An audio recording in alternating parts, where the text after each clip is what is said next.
वालेकुम शायद भाई की हाल है खैरियत है ठीक ठाक हो शायद भाई मैं भी मीडिया ਤੇ ਦੇਖ ਰਿਹਾ ਸਾਰੀ ਸੂਰਤ ਹਾਲ ਸਾਹਮਣੇ ਆ ਰਹੀ ਹੈ ਸ਼ਾਇਦ ਭਾਈ ਗੱਲ ਇਹ ਵੇ ਕਿ ਹੁਣ ਸ਼ੂਟਰ ਫੜੇ ਗਏ ਨੇ ਮੈਂ ਜਿਹੜੀਆਂ ਗੱਲਾਂ ਕੀਤੀਆਂ ਸੀ ਮੈਂ ਬੜੇ ਵਸੂਖ ਨਾਲ ਕੀਤੀਆਂ ਸੀ ਮੇਰਾ ਨਾਂ ਕੈਸਰ ਬੱਟ ਹੈ ਤੇ ਮੈਂ ਹਲਾਲੀ ਪਿਓ ਦਾ ਪੁੱਤਰ ਆ ਮੈਂ ਇਹ ਨਜਾਇਜ਼ ਕਤਲ ਜਿਹੜੇ ਹੁੰਦੇ ਨੇ ਨਾ ਮੈਂ ਸਾਰੀ ਇਨਸਾਨੀਅਤ ਦਾ ਕਤਲ ਸਮਝਦਾ ਵਾਂ ਦੁਸ਼ਮਣੀਆਂ ਆਪਣੀ ਜਗ੍ਹਾ ਤੇ ਹੁੰਦੀਆਂ ਨੇ ਅੱਜ ਹਰ ਚੀਜ਼ ਤੁਹਾਡੇ ਸਾਹਮਣੇ ਪ੍ਰੂਫ ਹੋ ਗਈ ਹੈ ਜਿੱਡੇ ਵਸੂਖ ਨਾਲ ਤੁਸੀਂ ਵੀ ਮੇਰੀ ਗੱਲ ਕਰਦੇ ਰਹੇ ਮੈਂ ਤੁਹਾਨੂੰ ਕਿਹਾ ਸੀ ਮੈਂ ਕੰਡ ਨਹੀਂ ਲੱਗਣ ਦਿਆਂਗਾ ਨਾ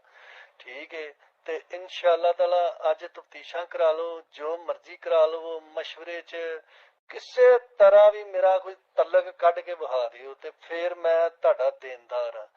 ਦੂਸਰੀ ਗੱਲ ਇਹ ਵੀ ਕਿ ਮੇਰੇ ਭਰਾ ਦਾ ਨਾਂ ਅਗਰ ਆਂਦਾ ਪਿਆ ਤੇ ਇਸ ਗੱਲ ਦੀ ਮੈਨੂੰ ਹੈਰਾਨਗੀ ਹੈ ਮੈਂ ਹੈਰਾਨ ਕੋਨਾ ਮੈਂ ਹਾਲੇ ਤੱਕ ਹੈਰਾਨ ਹੈਗਾ ਵਾਂ ਕਿ ਇਹ ਕੀ ਹੋ ਰਿਹਾ ਨਾ ਠੀਕ ਹੈ ਅਸੀਂ ਨਹੀਂ ਚਾਹੁੰਦੇ ਕਿ ਉਹ ਵੀ ਮੇਰੇ ਭਰਾ ਇਹਨਾਂ ਲੈਣਾ ਤੇ ਜਾਣ ਨਾ ਠੀਕ ਹੈ ਜ਼ੁਲਮ ਤੇ ਜ਼ਿਆਦਤੀ ਤੇ ਬਹੁਤ ਜ਼ਿਆਦਾ ਇਸ ਘਰ ਨਾਲ ਹੋ ਰਹੀ ਹੈ ਤੇ ਅਸੀਂ ਇਨਸ਼ਾਅੱਲਾ ਤਾਲਾ ਮੌਸਮ ਦੇ ਨਾਲ ਆ ਅਸੀਂ ਸਾਡੀ ਜਿੰਨੀ ਦੇਰ ਸਾਹਾਂ 'ਚ ਸਾਹ ਨੇ ਹੀ ਉਹਦੇ ਨਾਲ ਆ ਸਾਡਾ ਭਰਾ ਹੈ ਛੋਟਾ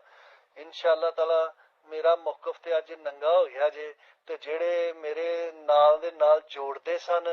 ਕਿ ਉਹ ਜੀ ਕੈਸਰਬਾਨ ਨੇ ਬੰਦੇ ਦੇ ਦਿੱਤੇ ਕੈਸਰਬਾਨ ਨੇ ਉਹ ਕੀਤਾ ਅੱਜ ਅੱਲਾਹ ਤਾਲਾ ਨੇ ਇਨਸਾਫ ਕੀਤਾ ਜੇ ਔਰ ਇਨਸ਼ਾਅੱਲਾ ਤਾਲਾ ਅੱਲਾ ਹੀ ਹਮੇਸ਼ਾ ਜਵਾਨ ਬੰਦਿਆਂ ਦਾ ਇਨਸਾਫ ਕਰਦਾ ਹੁੰਦਾ ਹੈ ਜਿਸ ਬੰਦੇ ਦੀ ਜ਼ੁਬਾਨ ਤੇ ਗੱਲ ਨਹੀਂ ਨਾ ਹੈਗੀ ਮੈਂ ਉਸ ਬੰਦੇ ਨੂੰ ਬੰਦਾ ਹੀ ਨਹੀਂ ਸਮਝਦਾ ਕੀ ਸਮਝੀਏ ਔਰ ਮੈਂ ਹਜ਼ਾਰ ਦਫਾ ਸੋਸ਼ਲ ਮੀਡੀਆ ਤੇ ਆ ਕੇ ਗੱਲ ਕੀਤੀ ਹੈ ਕਿ ਆਵਾਮ ਹਮੇਸ਼ਾ ਸੱਚ ਸੁਣਨਾ ਚਾਹੁੰਦੀ ਹੈ ਔਰ ਇਨਸ਼ਾਅੱਲਾ ਤਾਲਾ ਸੱਚੇ ਬੰਦੇ ਦੀ ਇੱਜ਼ਤ ਹੁੰਦੀ ਹੈ ਨਹੀਂ ਤੇ ਝੂਠਾ ਬੰਦਾ ਇੱਕ ਮਿੰਟ 'ਚ ਜ਼ਲੀਲੋ ਖ਼ੁਆਰ ਹੋ ਜਾਂਦਾ ਹੈ ਇਨਸ਼ਾਅੱਲਾ ਤਾਲਾ ਅੱਲਾਹ ਤਾਲਾ ਬਲਾਜ ਨੂੰ ਜੰਨਤੁਲ ਫਿਰਦੌਸ 'ਚ ਜਗ੍ਹਾ ਦੇਗਾ